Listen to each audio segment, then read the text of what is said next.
comme disait mon petit bout de chou, vas-y dis-le. On est dans une nouvelle vidéo. Voilà, donc on est parti pour une nouvelle petite aventure rando, parce que j'ai droit qu'à ça. Donc on est parti faire un petit parcours avec un petit pique-nique à mi-parcours, histoire de manger tranquille quoi. Ouais. Et puis voilà, donc nouvelle petite aventure avec mon fiston. Parce qu'en fait, pour vous expliquer, c'est que ils n'arrêtent pas, ma fille et mon fils, dès qu'on va marcher, de faire comme moi. C'est-à-dire qu'ils prennent un bout de bâton comme si j'avais la caméra, enfin comme s'ils avaient la caméra au bout du bâton. Et ils se filment, bonjour, bienvenue dans ma nouvelle aventure. En fait, ils m'imitent. Donc on va faire une petite aventure avec mon fils déjà dans un premier temps. Ouais. Et ouais. Mais là, c'est vrai, pas une fausse.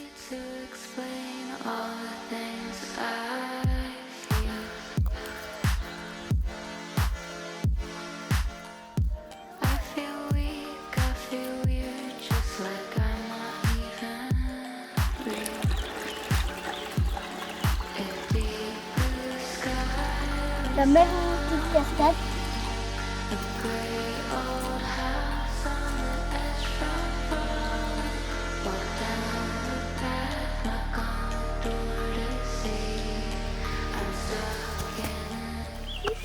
Une araignée?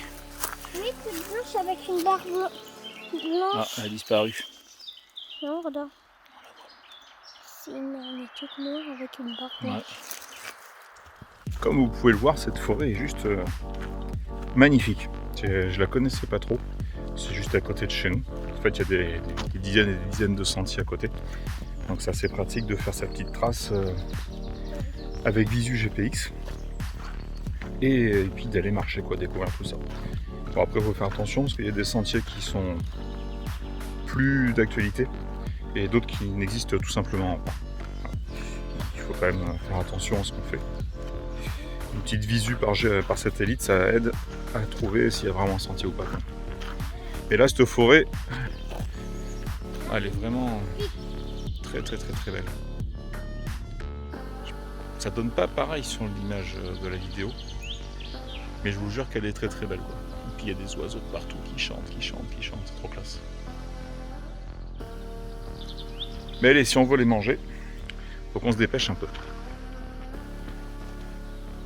Et là, comme d'hab, vu qu'on marche sous les châtaigniers, bon, il y a plein de petits morceaux de bog qui rentrent dans les chaussures quand on marche. Et il y a plein de petites épines qui se coincent dans les chaussettes. Au plus grand désarroi de mon petit Sam.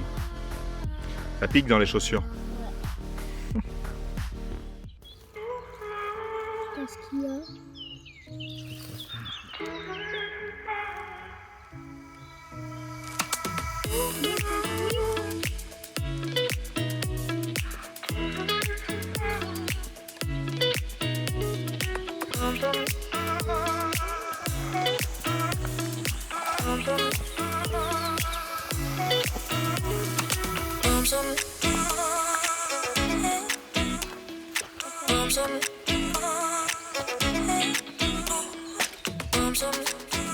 Et voilà, on a trouvé le petit spot pour pouvoir manger tranquille.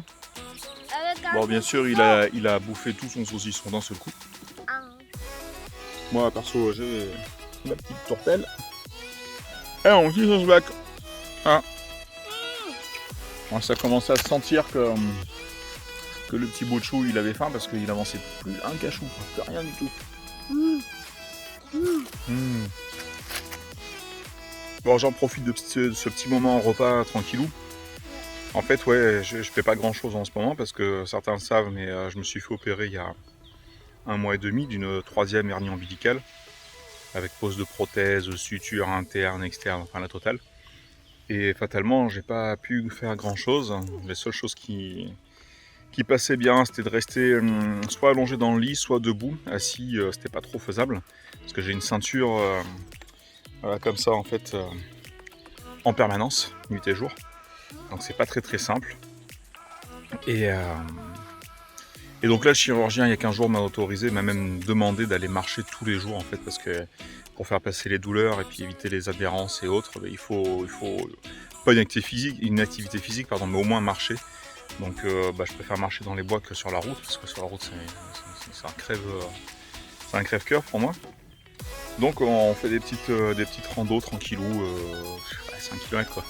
Juste histoire de marcher 1 heure, 1 heure et quart, et ça fait du bien. Et quand il pleut, Ça fait très bizarre, mais je marche dans la maison, je fais 6000 pas dans la maison en marchant de long en large dans tous les sens.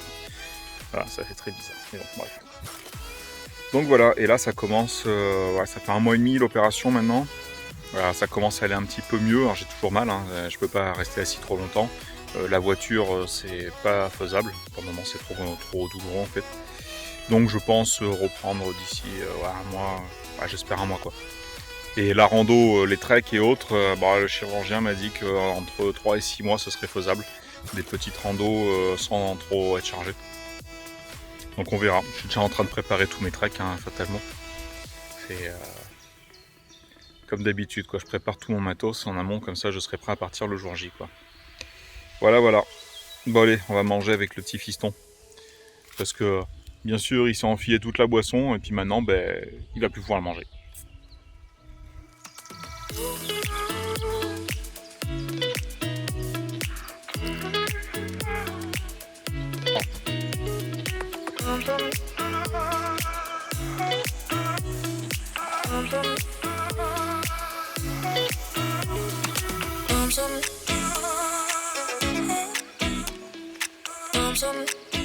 Et je voudrais en profiter aussi pour vous parler d'un petit accessoire. Donc je sais pas si vous avez vu sur les stories Insta, j'ai investi un peu dans le matériel parce que fatalement rester à la maison, je m'emmerde. Donc je trouve du nouveau matos en fait pour faire des économies de poids sur mes différents treks.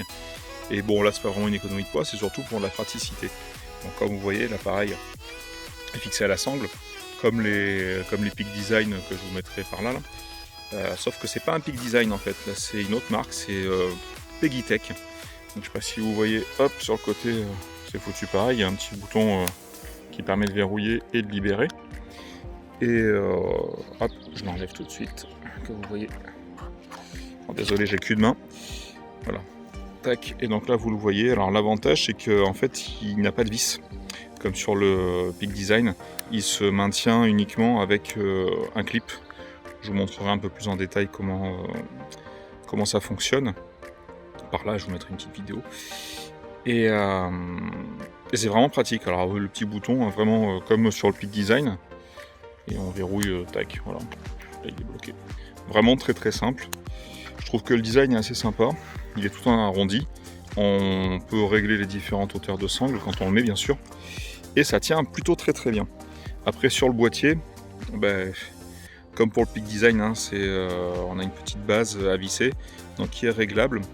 À l'intérieur, il y a un petit roulement annulaire en plus, qui permet de réduire les frictions et qui lui évite de se dévisser. Alors, je sais pas, ils ont posé un brevet dessus, je sais pas. En tout cas, c'est sûr que ça tient très bien. Parce que là, comme vous pouvez le voir, moi j'ai le L-bracket plus le petit truc, parce que je garde toujours le L-bracket pour quand je me sers du trépied. Et là, je mets juste ça en plus pour quand je pars en rando. Voilà. Mais ça tient très très bien. Et après, comme vous pouvez le voir, vu que je suis en période de test, j'ai une petite sangle avec un petit anchor Peak Design, hein, parce que j'ai les attaches Peak Design sur le boîtier, qui permet, en cas de chute ou de mal portage, je sais pas comment on peut le dire, ou que j'arrive pas à bien le reclipser, au moins ça évite qu'il tombe. Parce qu'on ne sait jamais. Comme là, voilà, je suis pas encore trop affûté sur le principe, quoi. Mais voilà, au moins ça tient, c'est cool. Et c'est vrai que c'est bien plus pratique que de sortir tout le temps son sac pour sortir le boîtier. Voilà, donc on verra dans le temps. Et si quand même le Peggytech il coûte 55 €, je crois. Moi je l'ai payé 54,90 ou 58,90, je sais plus. Là où le Peak Design est à 74,90, je crois, sur les meilleurs sites de vente. Voilà. Mais moi, c'est vraiment l'histoire des deux vis là qui me dérangeait parce que en parlant à beaucoup de gens qui en ont, je me suis rendu compte que beaucoup se plaignaient que ça se dévisse en permanence quand on fait beaucoup de rando. Et voilà, donc c'est pas. Alors, si ça se dévisse, c'est pas grave, ça va descendre sur la bretelle, c'est pas. L'appareil va pas tomber quoi. Mais là, une fois que sur celui-là, une fois que c'est verrouillé, une fois qu'on a l'appareil qui est dessus, en fait, le petit clip qui est là, qui permet de déverrouiller. En fait, il ne peut pas se déverrouiller parce qu'il y a le boîtier dessus. Donc techniquement, pour moi, ça tient. Donc on va voir dans le temps si ça match ou pas. Et puis je vais quand même conserver ma petite sangle de protection au cas où, parce qu'on n'est pas à l'abri d'une mauvaise manip. Je me connais. Et j'aimerais bien ne pas faire tomber le boîtier et les objectifs qu'il y a dessus. Là, c'est un petit, c'est le 14, qui n'est pas très très lourd, mais ça m'arrive de le faire avec le 24-70 de 8 ou le 70-300. C'est pas la même histoire du tout. Donc bon, vaut mieux rester prudent quand même. Et puis c'est pas ça qui pèse du poids. Je vous ferai d'autres petites vidéos sur le matos que j'ai acheté pour mes prochains treks, où le gain de poids et la facilité de transport et tout ce qui va bien est à l'honneur. Parce que il faut que je m'économise physiquement. Donc c'est pour ça que je cherche des solutions. Et j'ai refait mon sac. Enfin, je vous en parlerai plus en détail dans l'autre vidéo, mais premier trek, j'étais à 25 kg avec 3 litres d'eau. Ouais, 25 kg, ouais, ça compte beaucoup. Mais parce qu'avec du matos photo et tout, ça part vite aussi. Et depuis, là, mon dernier sac pour 3 jours en autonomie complète, je suis sur un peu plus de 16 kg, quoi. Donc il y a quand même un gros gap. Alors j'ai fait des concessions, bien sûr, mais je passe de 25 à 16 pour les mêmes conditions. Et je vous expliquerai tout ça dans une autre vidéo. Allez, on va continuer notre petite rando avec mon fils. Enfin, rando, on va rentrer à la maison, quoi. On est à une demi-heure de marche. Et puis en avant. Et en cette saison, donc au printemps, quoi, il y a dans la nature des trucs vraiment très sympas à voir. Et je vais vous le faire découvrir en même temps que je le fais découvrir à mon petit bonhomme. Allez, go! Alors voilà, donc les fougères, tout le monde connaît. Sauf qu'une fougère, quand ça commence à pousser, ça donne un truc vraiment très sympa quand on fait de la photo. Voilà, ça peut donner des trucs dans ce style-là. Regarde, avance-toi Sam et regarde dessus. Avance-toi, non pas recule, non, avance. Et regarde tout au milieu. Là, ça fait comme une grande sphère. Pas convaincu le bonhomme. Même sur des toutes petites, regardez, avec la lumière en plus qu'il y a dessus. Hop, c'est trop rigolo. Et là, celle-là, elle est vraiment chouette parce qu'en plus, il y a toutes les feuilles qui sont au sol aussi. Donc ça donne vraiment quelque chose de très beau. Et ça, c'est vraiment très sympa, quoi. D'ailleurs, j'en profite d'avoir l'ultra grand angle, je vais faire 2-3 photos. Allez, go!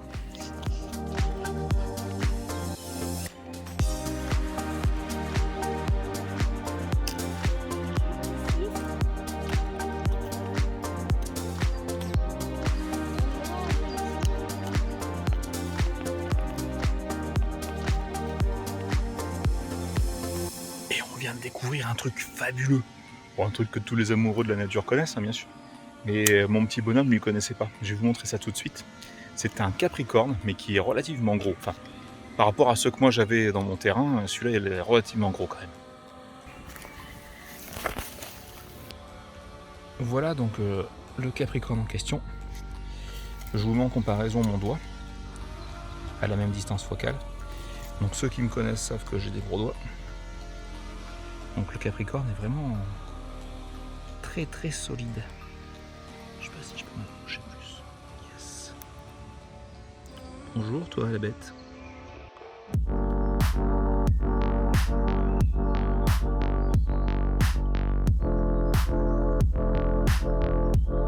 Désolé, je tremble.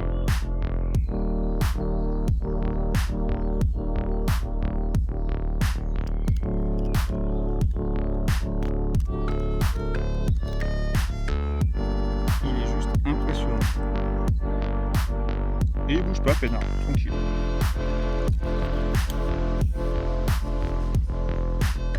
Hop, et on va le laisser faire dodo. Au revoir le grand Capricorne. Bonne nuit.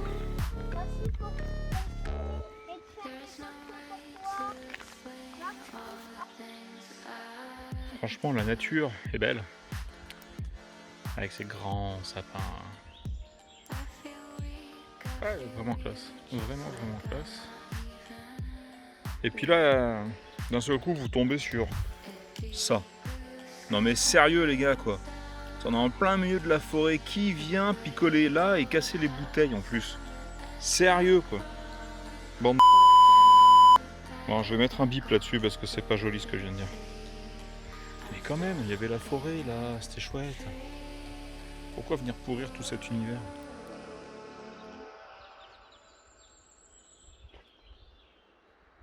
Et puis avec Sam sur le sentier, bon, on s'est fait avoir par une petite flaque. Une grande. Une flaque de dingue. Une flaque de... Je sais pas, elle doit faire... je dirais 35 mètres quoi. Attendez. Voilà, une petite flacounette quoi. Ça fait trop bizarre, on a essayé de sonder un peu au milieu, ça doit faire à peu près 50 cm de profondeur. Ouais, faut faire gaffe hein. J'imagine ceux qui arrivent en bécane là, au taquet là. Ouais, ça peut vite les surprendre, surtout qu'on sait pas s'il y a des pierres, des racines ou autre en plein milieu. Ouais, ça fait partie des petites aventures. Comme quoi, sur des micro-aventures de allez, 5 km, bon, on en voit des choses. Hein. C'est ouf, quoi. Il suffit juste d'ouvrir les yeux. Et je vous parle pas de toutes les limaces et de tous les comment on appelle ça, ceux qui mangent le caca. Là. Ah, j'ai perdu leur nom. Les bousiers, voilà, les bousiers, parce qu'en fait, il y en a énormément en ce moment, c'est pas, ça fait de la saison. Et avec mon fils, on les appelle les Marcel. Ne me demandez pas pourquoi, on les appelle Marcel. C'est comme ça. Il y en a partout, donc on les regarde tous. Et ils sont gentils, les petits Marcel, ils ramassent le caca, ils font des petites pauses, c'est cool. Voilà, voilà. Allez, on continue, on a bientôt fini. Et voilà, et c'est sur les petits pas de mon fiston qu'on clôture cette vidéo. Vidéo de reprise des vidéos, vidéo de reprise de mon activité physique, vidéo de reprise de tout en fait. Du beau temps, du printemps, c'est cool. Voilà, c'était cool. Donc surtout, profitez tant que vous êtes en forme. Sortez, allez voir la forêt, faites corps avec la nature et respectez-la. Ciao.